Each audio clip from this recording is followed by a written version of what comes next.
یقین کریں میں عمرے پہ گیا اور حضور کی بارگاہ میں ہم ڈرتے ہوئے پیش ہوئے کہ کالے عمل کے ساتھ آئے ہیں، دین کا کوئی کام نہیں کیا، نبی کی امت ذبح ہو رہی ہے اور ہم رات کو سو جاتے ہیں کہ حضور کی بارگاہ میں جو ہی گیٹ سے داخل ہونے لگے 1 کی گھنٹی بجی، عربی تھا، حسن آئے تو نزاکت آ ہی جاتی ہے، اور میں نے اس کو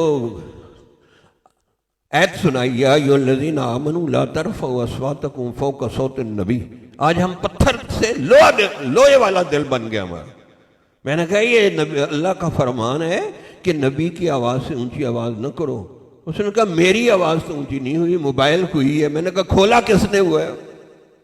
العذر اقبح من الذنب، گناہ سے بڑا یہ گناہ ہے کہ گناہ کے لیے بہانے بازی کی جائے۔ میں نے کہا کھولا تو آپ نے ہوا ہے نا، کافروں کی، ہندوؤں کی، کتنا غضب! یہ تو اللہ کی کریمی ہے کہ ہمیں کچھ کہتا نہیں۔ مسجد نبوی کے اندر مواجہ شریف کے سامنے کافروں اور انڈیا کی گندے گانوں کی گھنٹیاں بج رہی ہیں، نبی کو کتنی تکلیف پہنچا کے آ رہے ہیں۔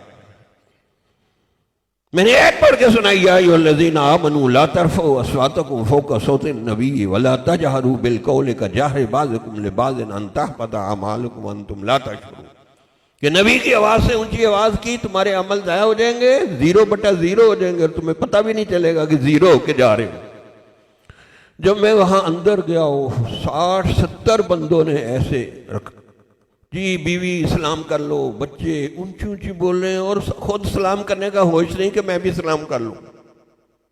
اتنا طوفان بدتمیزی مچایا ہوا، میں تو پریشان ہو گیا کہ یا اللہ یہ کیا ہو گیا قوم کو کہ بے حیا ہو جائے، اور نبی کے سامنے بھی اتنی بڑی بے غیرتی اور بے حیائی، اتنی بڑی بے غیرتی اور بے حیائی کہ حضور کو ادب کے ساتھ آنکھیں بند کر کے رجوع اللہ کے ساتھ سلام عرض کرنا ہوتا ہے۔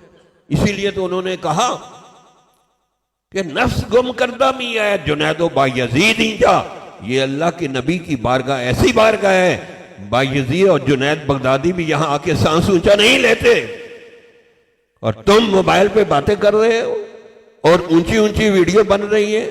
پوچھا کس لیے بنا رہے ہیں؟ لوگوں کو دکھائیں گے۔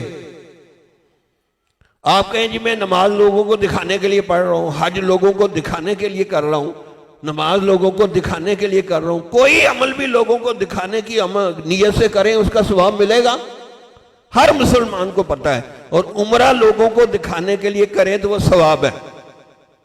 کتنی عقلیں ختم ہو گئی ہیں، کہاں گئی ہیں عقلیں بھائی؟ فَأَيْنَ تَذْهَبُونَ إِنْ هُوَ إِلَّا ذِكْرٌ لِّلْعَالَمِينَ۔ اتنی عقل سمجھ نہیں کہ کہاں پیش ہو رہے ہیں۔ صحابہ کیا ان کی شان تھی؟ ذرا سا حضور کی بارگاہ میں اونچا بولے، تھوڑا سا آپس میں کہ جی فلاں علاقے کا اس کو امیر بنا دو، دوسرے کا نہیں جی میرا مشورہ یہ بنا دو، فوراً وحی آ گئی، یا ایھا الذین آمنوا لا تقدموا بین یدی اللہ ورسولہ واتقوا اللہ، اللہ رسول سے آگے نہ بڑھو اور اللہ سے ڈرو۔ لا ترفعوا اصواتکم فوق صوت النبی، نبی کی آواز سے اونچی آواز نہیں ہونی چاہیے، ورنہ تمہارے سارے عمل 0 ہو جائیں گے، تمہیں پتہ بھی نہیں چلے گا۔ کتنے لوگ عمل 0 کر کے آ جاتے ہیں، اس لیے پہلے سے بھی زیادہ کپی ٹپکی شروع کر دیتے ہیں، جی میں جو عمرہ کر کے آ گیا ہوں، میں حج کر کے آ گیا ہوں، اور اپنا بیڑا غرق کر کے آ گیا۔ اسی لیے علامہ اقبال نے، کسی نے آ کے کہا حضرت یہ آب زمزم یہ کھجوریں بس یہی لے کے آتے ہیں نا، تو اس نے آگے سے شعر بنا کے کہا، زائرین حرم سے کوئی پوچھے اقبال کہ جو زیارت کر کے آ رہے ہیں، عمرہ حج کر کے آ رہے ہیں، جی چہرہ ٹونڈ مونڈ ہے، داڑھی منڈی ہوئی ہے، آج کل کے نعت خان بھی ایسے ہی ہیں نا، تو انہوں نے شعر کہا کہ زائرین حرم سے کوئی پوچھے اقبال، کیا حرم کا تحفہ زمزم کے سوا کچھ بھی نہیں؟ وہ زمزم لے کے آ گئے اور سر سے پاؤں تک شریعت کے پرچے اڑا رہے ہیں۔ تو اس لیے بھائی وہاں عمل دیکھا جائے گا، اخلاص دیکھا جائے گا، حکمت و دانائی دیکھی جائے گی۔ اس لیے میں نے پھر پوری مجھے مدینہ شریف اور مسجد نبوی شریف میں بیٹھ کے موبائل کے خلاف کتاب لکھی۔ ایسی اللہ نے دل میں باتیں ڈالی چبھنے والی، جو ایک دفعہ اس کو پڑھ لیتا ہے نا، موبائل پہ اس کا کنٹرول ہو جاتا ہے۔ اس لیے بھی میں ایسے دل لگی میں بھی کوئی بات کہہ دیتا ہوں، اللہ اس کا فضل کر دیتا ہے، اس لیے کہ میں نے اپنے شیخ کی کثیر صحبت اٹھائی ہے، کثیر صحبت اٹھائی ہے، اور کثیر صحبت میں پھر کثیر توجہ ملتی ہے۔ اور پھر عاجزی انکساری کے ساتھ کہ ہمارے مشائخ کہ دل کی استحضار ہو، جتنا شیخ زیادہ مہربانی کرے اتنی عاجزی انکساری بھی زیادہ آنی چاہیے، تو پھر بندے کی صحیح اصلاح و تربیت ہوتی ہے۔ کیونکہ آپ نے کبھی کسی سے روحانی تعلق جوڑا نہیں، اصلاح کروائی نہیں، تو جس کی وجہ سے بندے کو پتہ ہی نہیں چلتا کہ میرے سے میں کیا کیا بلنڈر مار رہا ہوں، دن رات ہم بڑے بڑے بلنڈر مار رہے ہیں۔ تو بہرحال میں نے شروع میں جو بات کہی تھی، اس لیے اس موضوع پر آپ لوگ وہ کتاب لے کے جائیں تاکہ آپ کنٹرول کریں موبائل کو۔ ہم بالکل منع نہیں کرتے، متقی ہوئی ہے جو چھوٹا استعمال کرے، مفتی ہے وہ جو ماشاءاللہ مفتیوں کو تو کھلی اجازت ہے نا جو مرضی کرتے رہیں، تو مفتی جو ہیں وہ پھر ٹچ موبائل استعمال کر لیں، اور ساتھ ساتھ ہے جی یہودی بھی دیکھیں، عیسائی بھی دیکھیں، اور کافروں کو بھی دیکھیں۔ اچھا اتنے بولے لوگ ہیں کہتے ہیں یہ خود ہی آ جاتی ہیں تصویریں، بھئی تم نے سم لی ہوئی ہے تو آتی ہیں، ہمارے پہ تو نہیں آتی۔ چھوٹا سا پٹیچر ہو اس پر آئے گی کوئی؟ ایک چوری اوپر سے سینہ زوری کہ جی خود ہی آ جاتی ہیں۔ میں نے کہا خود نہیں آتی جی، آپ نے سم شریف لی ہوئی ہے پھر آتی ہیں۔ اللہ کے آگے یہ بہانے بازی نہیں چل سکے گی۔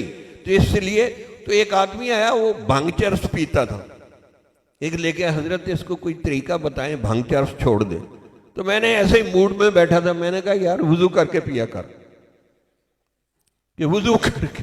اب بولا آدمی، اس نے نا وضو کر کے بھنگ چرس پینی شروع کر دی۔ تیسرے دن آیا کہ حضرت آپ نے کیا کر دیا میرے اوپر؟ میں نے کہا کیا ہوا؟ کہا جب میں وضو کر کے چرس بھنگ پیتا ہوں اندر سے آواز آتی ہے وضو کر کے قرآن پڑھ، نماز پڑھ، تو بھنگ پی رہا، میری بھنگ چھوٹ گئی ہے۔ اسی طرح میں کہتا ہوں نا، جس نے ٹچ موبائل دیکھنے وہ باوضو ہو کے دیکھا کرے، اور لوگوں کو بتائے کہ میں اتنا بڑا ولی اللہ بن گیا ہوں کہ میں ٹچ موبائل بھی باوضو ہو کے دیکھتا ہوں، تو بہت سی گندی حرکتوں سے آپ کی جان چھوٹ جائے گی۔ جو چھپ چھپ کے دیکھتے ہیں نا، واللہ یعلم خائنۃ الاعین، اللہ کہتا ہے میں دلوں آنکھوں کی خیانت بھی جانتا ہوں۔ جو چھپ چھپ کے کمبل کے اندر گندی ننگی فلمیں دیکھتے ہو نا، اور یہ تو اب اتنی وبا پھیل گئی ہے کہ بندہ پریشان ہو جاتا ہے۔